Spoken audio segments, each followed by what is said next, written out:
নমস্কার বন্ধুরা, wild story চ্যানেলে আপনাদের সবাইকে স্বাগত।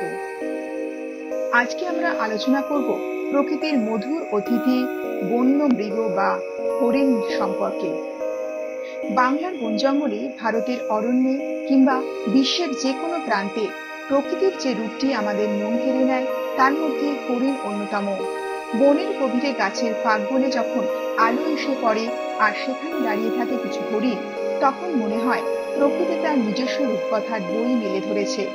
হরিণ কেবল বন্যপ্রাণীর অংশ নয়, এটি সৌন্দর্যের প্রতীক, স্নিগ্ধতার প্রতীক, আবার বন্যপ্রাণী সংরক্ষণের এক গুরুত্বপূর্ণ নিদর্শন। হরিণদের নিয়ে লোককথা, পুরাণ, এমনকি ধর্মীয় গ্রন্থেও নানা উল্লেখ রয়েছে। হিন্দু পুরাণে ভগবান রামের জীবনে সোনার হরিণের উল্লেখ রয়েছে। বাংলার গ্রামীণ জীবনে হরিণকে নিয়ে নানা প্রবাদ গল্প প্রচলিত রয়েছে। তবু এই স্নিগ্ধ প্রাণীটি আজ নানা বিপদের মুখোমুখি। এই গল্পে আমরা জানব হরিণের প্রজাতি, তাদের জীববিজ্ঞান, খাদ্যাভ্যাস, সামাজিক আচরণ, বাসস্থান, মানুষের সঙ্গে সম্পর্ক এবং ভবিষ্যতের চ্যালেঞ্জ নিয়ে বিশদ আলোচনা। হরিণের পরিচয় ও প্রজাতি।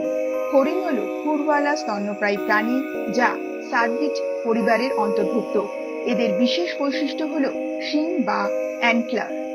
অধিকাংশ হরিণ প্রজাতির পুরুষদের মাথায় শিং থাকে, যা প্রতি বছর ঝরে পড়ে এবং পুনরায় জন্মায়। বিশ্বজুড়ে প্রায় 50টিরও বেশি প্রজাতির হরিণ রয়েছে। ভারতীয় উপমহাদেশের উল্লেখযোগ্য কিছু প্রজাতি হল চিত্রা হরিণ বা স্পটেড ডিয়ার। এরা মাঝারি আকারের, বাদামি গায়ের দাগ, সাদা দাগযুক্ত। বন ও ঘাস জমিতে দল বেঁধে থাকে। বাংলার সুন্দরবন এবং অন্যান্য অরণ্যে এদের প্রচুর দেখা যায়। বারশিঙা বা সোয়াম্প ডিয়ার, এর নামকরণ হয়েছে এদের শিংয়ের 12টি শাখা থাকার কারণে। জলাভূমি ও তৃণভূমিতে এদের বাস। কালো হরিণ বা ব্ল্যাক বাক, এরা সমতল ভূমির বাসিন্দা। পুরুষদের শিং পাকানো এবং কালো বাদামি রঙের।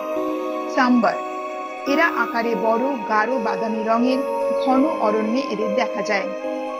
মাস্ক ডিয়ার, হিমালয় অঞ্চলে এদের পাওয়া যায়। এদের পুরুষদের দেহে সুগন্ধি গ্রন্থি থাকে। বাংলাদেশে বর্তমানে চিত্রা হরিণই সবচেয়ে বেশি দেখা যায়, বিশেষত সুন্দরবনে। হরিণের শারীরবৃত্তি ও আচরণ। হরিণের শরীর হালকা, দৌড়ানোর জন্য উপযোগী। এদের পা লম্বা ও শক্তিশালী।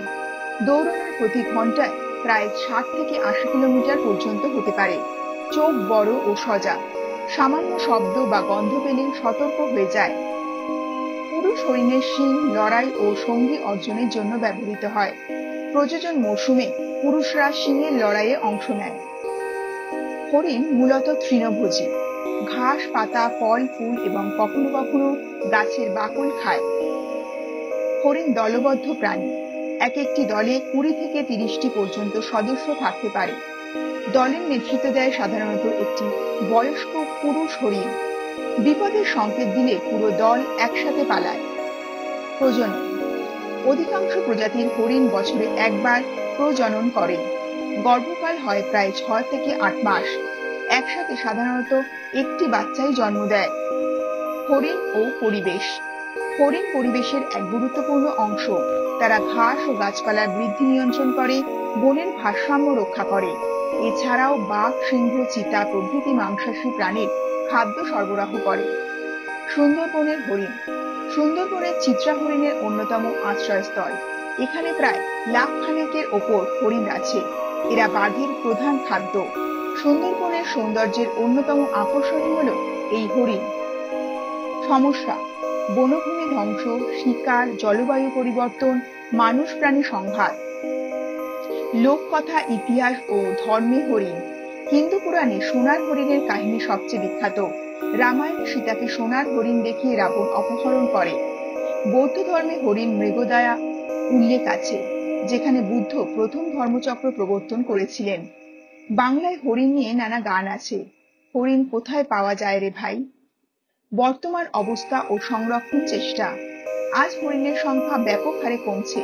বন উজাড়, শিকার ও পাচারের কারণে এরা বিপন্ন হয়ে পড়েছে।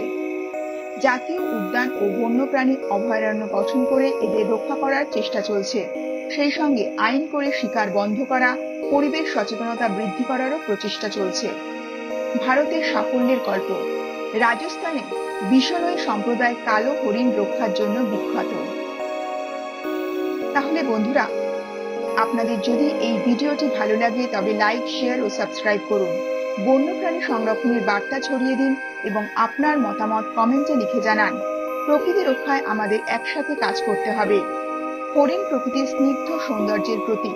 তার লাফ, তার চাকুনি, তার নিস্তব্ধ বনের জীবন আমাদের শেখায় প্রকৃতির সাথে সামঞ্জস্য রেখে বাঁচতে।